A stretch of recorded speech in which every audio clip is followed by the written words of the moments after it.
Samar Representative Marife Abunda and at least 20 out of 23 mayors in the province joined Governor Ben Evardone in endorsing Robredo's candidacy. Abunda, sister of celebrity host Boy Abunda, praises Robredo on Tuesday, March 29 for running an effective anti-poverty and relief drive despite the meager budget of the Office of the Vice President. Mabuting tao, maayos makipag-usap,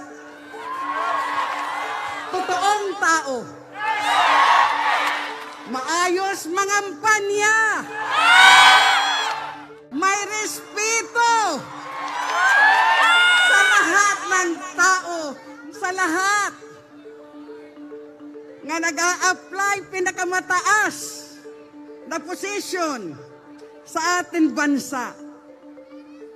The best man for the job is a woman.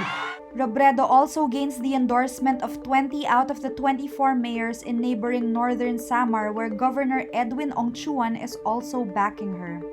Key in securing this alliance is Evardone's endorsement, who holds sway over the local leaders as Partido Demokratiko Pilipino Lakas ng Bayan or PDP Laban Vice President for the Visayas. Robredo's running mate Senator Kiko Pangilinan confirms to Rappler he agreed not to attend last night's grand rally in Borongan, Eastern Samar after he was told local officials only wanted to endorse Robredo. Meanwhile, governors of Lanao del Sur and Bukidnon provinces vow all-out support for frontrunner and late dictator's son, former Senator Ferdinand Bongbong Marcos Jr. and running mate Davao Mayor Sara Duterte. Governors Mamintal Bombit Adyong Jr. of Lanao del Sur and Jose Maria Joe Zubiri come out with separate pledges of support. This at a time the Leni Robredo Sara Duterte or Rosa campaign picks up steam in Mindanao. On Tuesday, March 29, Adyong claims 38 of Lanao del Sur's 39 mayors are with him in supporting the Marcos Duterte duo. The Uniteam tandem is set to lead a campaign rally in Marawi City on Thursday, March 31, while Robredo is scheduled to hold a rally in the same city the day after. Without name-dropping, President Rodrigo Duterte brings up the issue of unpaid estate tax and asks the Bureau of Internal Revenue why it remains uncollected until now. Duterte mentions the estate tax issue Tuesday, March 29, while justifying his decision not to halt e-sabong or online cockfighting operations. While the president does not provide any details on this estate tax, the only estate tax that has become a campaign issue is the Marcos family's unpaid 203 billion peso estate tax. One of the Marcos heirs, Ferdinand Bongbong Marcos Jr., is the frontrunner in the 2022 presidential race. Sa taxation natin, so ang gobyerno can only prod. Hindi naman kailangan na reminder sa Malacanang. Nandiyan yung BIR, so tanongin natin yung BIR, bakit hanggang ngayon hindi na kolekta yung estate tax.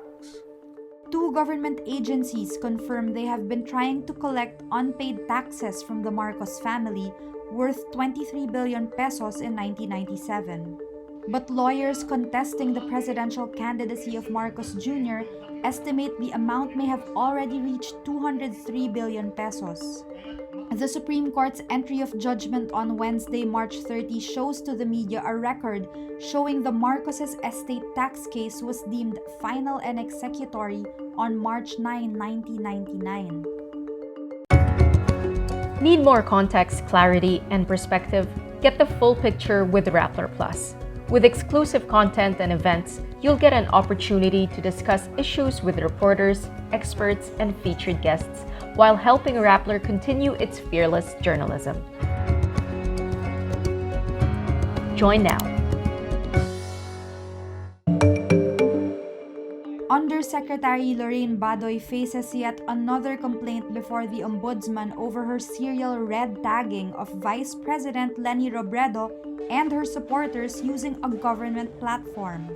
On Wednesday, March 30, petitioners from progressive groups filed the complaint before the Ombudsman against Badoy for making baseless allegations that Robredo supports the Communist Party of the Philippines New People's Army, or CPP-NPA.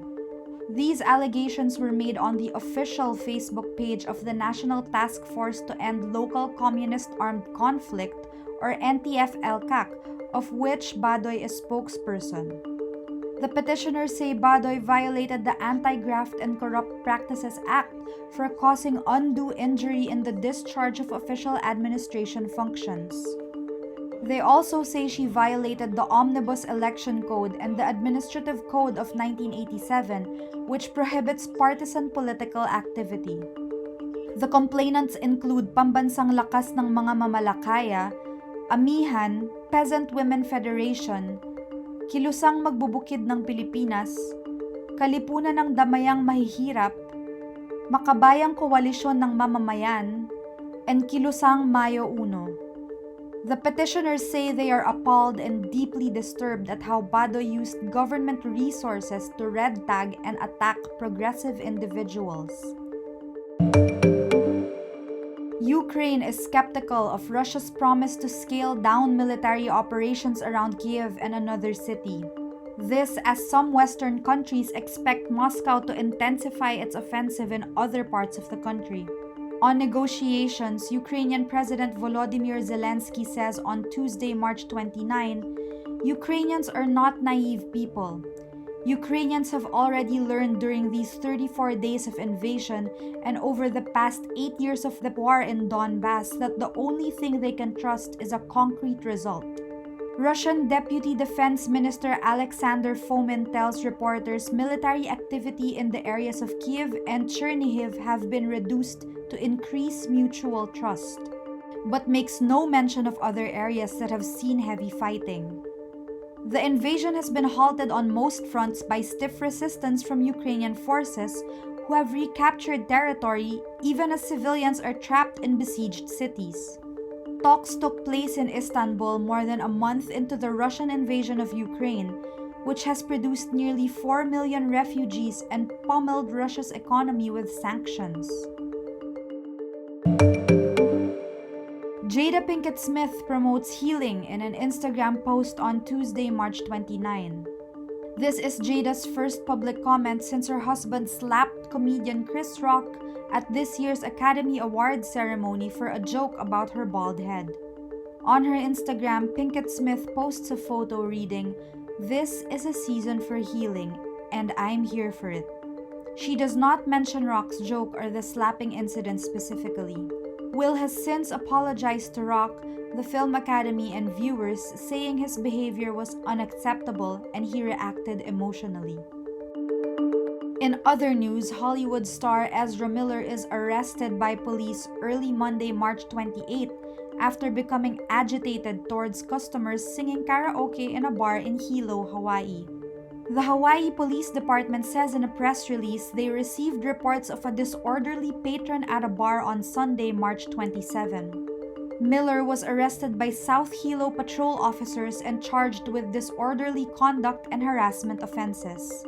The 29-year-old celebrity was released after posting $500 bail. Miller is part of the movie Fantastic Beasts: The Secret of Dumbledore and is set to headline the film The Flash, premiering in 2023.